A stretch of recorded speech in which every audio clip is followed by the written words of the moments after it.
Wing commander Abhinandan ಇಂದು ಭಾರತಕ್ಕೆ ವಾಪಸ್ ಆಗ್ತಾ ಇದ್ದಾರೆ. ವೀರ ಪುತ್ರನ ಆಗಮನಕ್ಕೆ ಕಾಯ್ತಾ ಇದೆ ಇಡೀ ಭಾರತ.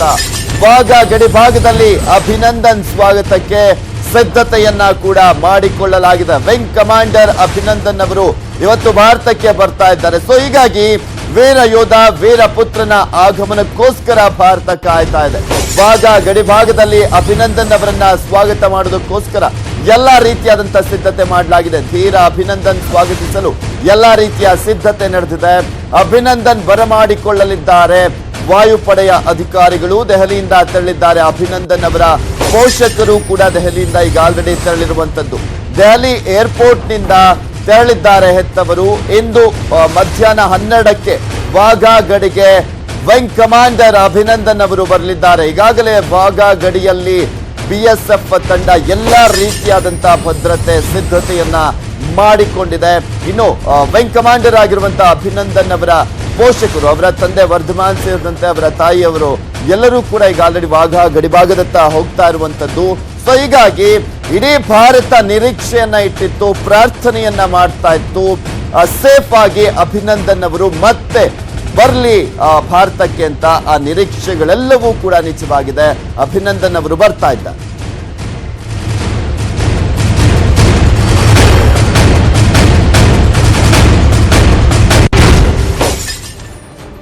ಸೆನೋ ಅಭಿನಂದನ್ ಅವರು ಭಾರತಕ್ಕೆ ಬರೋದಕ್ಕೆ ಪ್ರಮುಖವಾದಂತಹ 10 ಕಾರಣಗಳಿದೆ. ಯಾವ ಕಾರಣಕ್ಕೋಸ್ಕರ ಇಷ್ಟು ಈಸಿಯಾಗಿ ರಿಲೀಸ್ ಮಾಡ್ತು ಪಾಕಿಸ್ತಾನ ಅಂತ ನೋಡೋದಾದ್ರೆ ಪ್ರಮುಖವಾದಂತಹ ಕಾರಣಗಳು. ಜಿನೀವಾ ಒಪ್ಪಂದ, ಇಲ್ಲಿ ಕೈದಿಗಳಿಗೆ ಚಿತ್ರಹಿಂಸೆಯನ್ನ ಕೊಡುವಂತಿಲ್ಲ.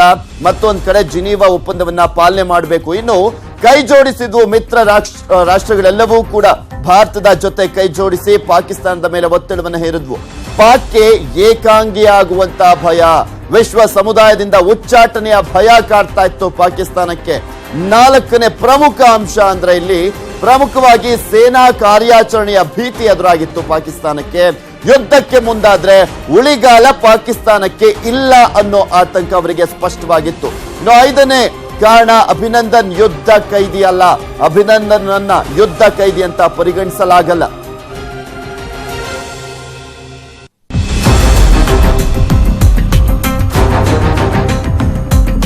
ಇದೆಲ್ಲದರ ಬಗ್ಗೆ ಸಂಪೂರ್ಣವಾದಂತ ಮಾಹಿತಿಯನ್ನ ನೀಡ್ತಾರೆ ನಮ್ಮ ಪ್ರತಿನಿಧಿ ಧರಣೇಶ್. ನೇರ ಸಂಪರ್ಕದಲ್ಲಿ ಜಾಯ್ನ್ ಆಗ್ತಾ ಇದ್ದಾರೆ. ಎಸ್ ಧರಣೇಶ್, ಇಡೀ ಭಾರತ ನಿರೀಕ್ಷೆಯನ್ನ ಇಟ್ಟಿತ್ತು. ಆ ನಿರೀಕ್ಷೆಯಂತೆ ಅಭಿನಂದನ್ ಅವರು ಇವತ್ತು ಭಾರತಕ್ಕೆ ಬರ್ತಾ ಇರುವಂತದ್ದು. ಯಾವ ರೀತಿಯಾದಂತಹ ಸಿದ್ಧತೆಯನ್ನ ಮಾಡಿಕೊಳ್ಳಲಾಗಿದೆ? ಈಗ ಪೋಷಕರು ಕೂಡ ದೆಹಲಿಯಿಂದ ಹೊರಟಿದ್ರು ಅಂತ ಹೇಳಲಾಗ್ತಾ ಇತ್ತು. ಅವರೆಲ್ಲರೂ ಕೂಡ ರೀಚ್ ಆದ್ರೆ ಇನ್ನು ಯಾರು ರಿಸೀವ್ ಮಾಡ್ಕೊಳ್ತಾ ಇದ್ದಾರೆ?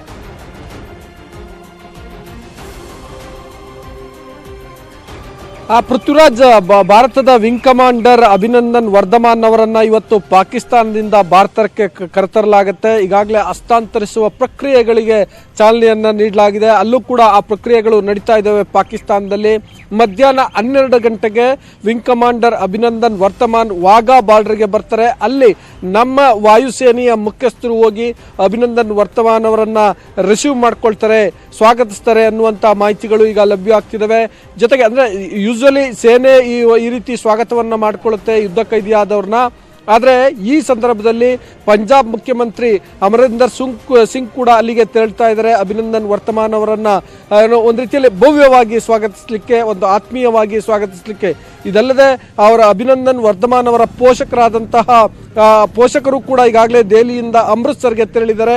ಅಮೃತ್ಸರ್ದಿಂದ ಇಲ್ಲಿ ದೆಹಲಿಯಿಂದ ಅಮೃತ್ಸರ್ಗೆ ವಿಮಾನದ ಮೂಲಕ ತೆರಳಿದ್ದಾರೆ. ಅಮೃತ್ಸರ್ದಿಂದ ವಾಘಾ ಬಾರ್ಡ್ಗೆ ರಸ್ತೆ ಮೂಲಕ ತೆರಳ್ತಾರೆ. 20 ಕಿಲೋಮೀಟರ್ ದೂರ ಅಷ್ಟೇ ಇರೋದ್ರಿಂದ ಅಲ್ಲಿ ಬೇಗ ಅಲ್ಲಿಗೆ ರೀಚ್ ಆಗ್ತಾರೆ. ಸೊ 12 ಗಂಟೆಗೆ ಅಭಿನಂದನ್ ವರ್ಧಮಾನ್ ಅವರನ್ನ ಭವ್ಯವಾಗಿ ಒಂದು ಅದ್ದೂರಿಯಾಗಿ ಸ್ವಾಗತಿಸಲಿಕ್ಕೆ ಭಾರತೀಯ ಸೇನೆ ಸಕಲ ಸಜ್ಜುಗಳನ್ನ ಮಾಡಿಕೊಂಡಿದೆ. ಸೊ ಈಗ ಅದಕ್ಕೆ ಈಗ ಕ್ಷಣಗಣನೆ ಕೂಡ ಆರಂಭ ಆಗಿದೆ. ಪೃಥ್ವಿರಾಜ್, ಸರ್ ಧರಣೇಶ್, ಈ ಒಂದು ಸಂದರ್ಭದಲ್ಲಿ ಏನಾದ್ರೂ ಪ್ರೋಸೆಸ್ ಇರುತ್ತಾ ಹಸ್ತಾಂತರ ಮಾಡುವಂತಹ ಸಂದರ್ಭದಲ್ಲಿ ಭಾರತಕ್ಕೆ?